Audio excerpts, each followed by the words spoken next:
Dear class 9 student, we are going to do the remaining part of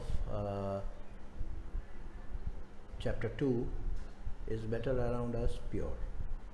Okay, so we have completed part 3 of is matter around us pure. We have done till the role. Okay, so we have done till separation of components of air. Okay, after that we'll continue. So we will do today how can we obtain pure copper sulfate from an impure sample. Let's do the activity. Take some approximately 5 grams of impure sample of copper sulfate in a china dish. Dissolve it in a minimum amount of water. Filter the impurities out. Evaporate water from the copper sulfate solution so as to get a saturated solution. Cover the solution with a filter paper and leave it undisturbed at the room temperature to cool slowly for a day. You will obtain the crystal of copper sulfate in the china dish. This process is called crystallization. So we will take 5 grams of impure copper sulfate in a china dish, and we will dissolve it with the minimum amount of water, and we will filter out the, we will wash it actually, we will wash the impurities on the copper sulfate crystal. After that we will take some very little amount of copper sulfate solution so as to get a saturated solution. We will evaporate it and we will get a saturated solution of copper sulfate. Cover this solution for a day undisturbed. You will get, on the other day you will get the pure copper sulfate crystal, and this process is also called crystallization. Okay, this crystallization we will study it in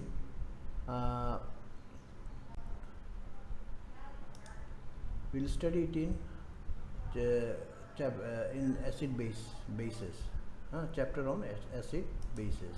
Okay, so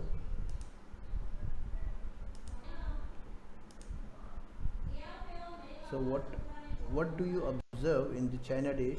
Do the crystal look alike? How will you separate the crystal from the liquid in the china dish? So here is a question for separation of crystal from the china dish. The crystallization method is used to purify solid. For example, salt we get from seawater can have many impurities. Okay, in seawater, whatever salt you seawater, you will get NaCl, common salt, which got many impurities. Okay,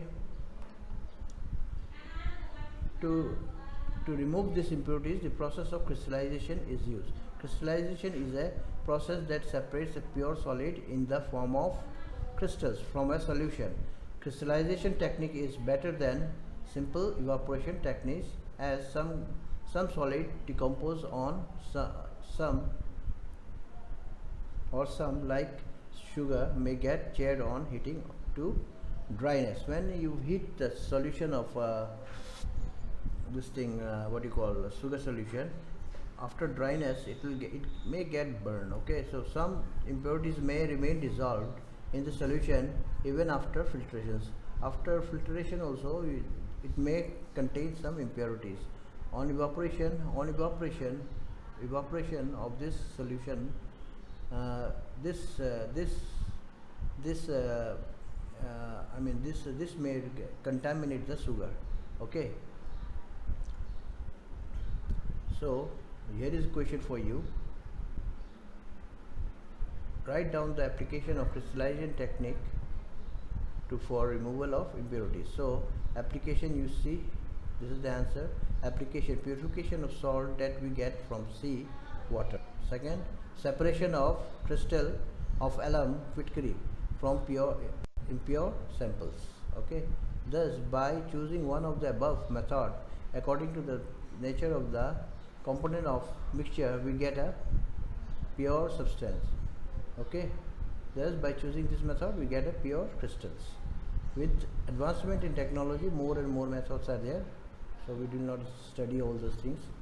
In cities, drinking water is supplied from how we will study also how the drinking water is supplied to households. Okay, a flow diagram is given, we will discuss it now.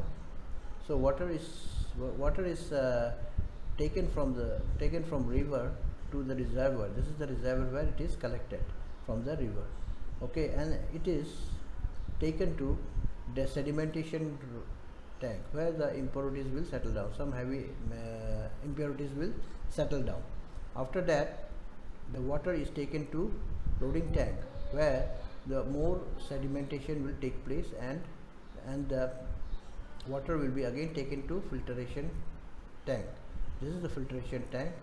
Here it is filtered with fine sand, gravel and coarse gravel, and the pure water is again taken to chlorination tank where the bacteria or the germs were killed with the help of chlorine, and we get the pure water for drinking, which is supplied to household. Both water and cooking oils are liquid, but chemical characters are different. They differ in odor and in flammability. So the smell of odor means smell of water and the oil are different, and moreover, what is there, water act as a fire extinguisher, whereas the cooking oil burns in air. Okay, it is this property of oil that makes it different. So due to these properties, both the oil and water are different. So it is this chemical property of oil that makes it different from water. Burning is a chemical. So burning is a chemical process. During this process, one substance reacts with another to undergo a change in a chemical composition. Chemical change brings changes in the chemical properties of matter, and we get new substance. So if anybody asks you what is chemical reaction, you can answer as chemical change is also known as, is called chemical reaction. During the burning of candle both physical and chemical changes take place. So we have not discussed about okay, now we will discuss physical and chemical changes. What are physical changes and what are chemical changes? To understand the difference between a pure substance and a mixture, let us understand the difference between a physical and a chemical change. In the previous chapter, we have learned about a few physical properties of matter. In class 8 also we know that, not in class 8 I think, okay, we will discuss it now. What are physical properties? Okay, we will define this, we will understand this. The properties that can be observed and specified, like color, hardness, rigidity, fluidity, density, these are called physical property. Melting point, boiling point, etc. are physical properties. So now rigidity is hardness. Okay, it's just similar to hardness, how hard it is. Fluidity means whether it is a gas or a liquid, and what is the friction or viscosity of the fluid. Well, these are all physical property. Density of the liquid, the fluid, density of the matter, melting point, melting point, when it will be melted to liquid or liquid to gas, like solid melting to liquid, boiling point for liquid to gas are the physical properties. The interconversion of state is a physical change because this changes occurs without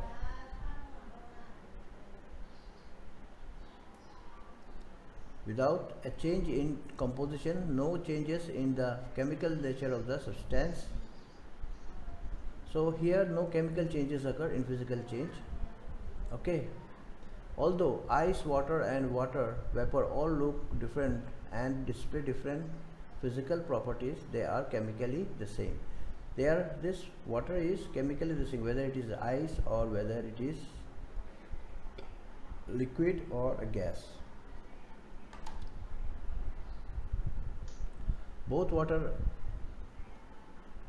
So we have done this part. Okay, now what are the types of pure substances? So we'll discuss what are the types of pure substances. On the basis of their chemical composition, substance can be classified either as an element or a compound. So elements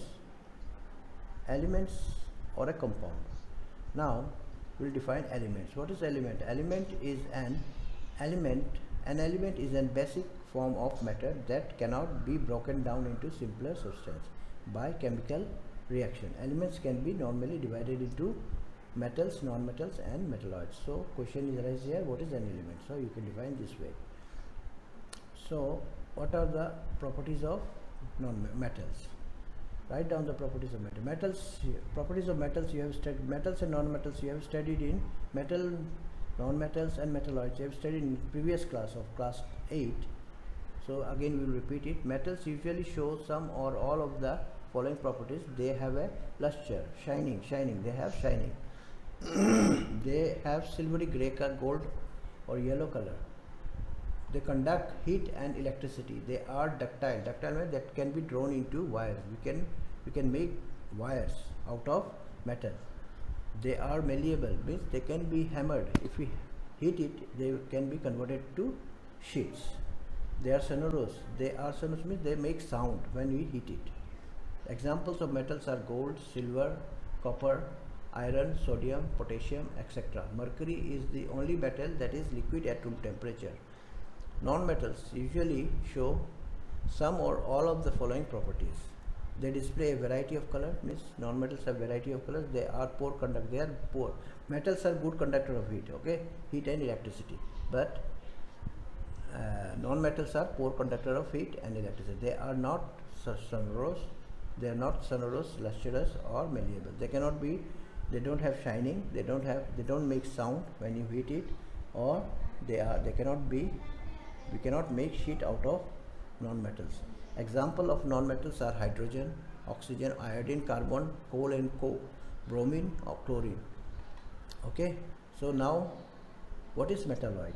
Some elements have intermediate properties between those of metals and non-metals. They are called metalloids. Example, boron, silicon, germanium. These three metals, they are between metals and non-metals. There are 92 elements naturally occurring and rest are man-made. Okay. Majority of the elements are solid. Even elements are in gaseous state at room temperature. 11 elements are in gaseous state at room temperature. 2 elements are liquid. So there are 2 elements which are liquid and